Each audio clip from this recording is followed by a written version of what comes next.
নমস্কাৰ, আশা কৰিছোঁ আপোনালোকে সকলোৱে ভালে আছে। আজি সৰস্বতী পূজা, ভাবিলোঁ আজি অকণমান খিচাৰি বনাই খোৱা যাওক। এখন মিক্স চব্জিখন হৈ গৈছে, এতিয়া নমাই দিম। কিছুমান পাচলি কিনাও আছে আৰু কিছুমান পাচলি ঘৰতে হৈছিলে। ভাবিলোঁ আজি মিক্স তৰকাৰী এখন বনোৱা যাওক, যিহেতু আজি সৰস্বতী পূজা হয়। মিক্স চব্জিৰ কালাৰটো চাওক না, কি সুন্দৰ কালাৰ উঠিছে। এতিয়া জানিলে বাৰু কেৰাহীটো কিয় উঠাই দিলোঁ মই।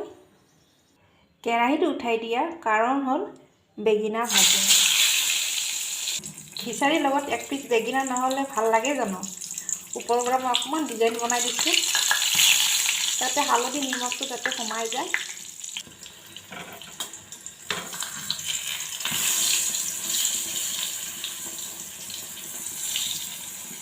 বেঙেনা এক পিচ ভাজা হৈ গৈছে, আৰু এক পিচ দি দিম।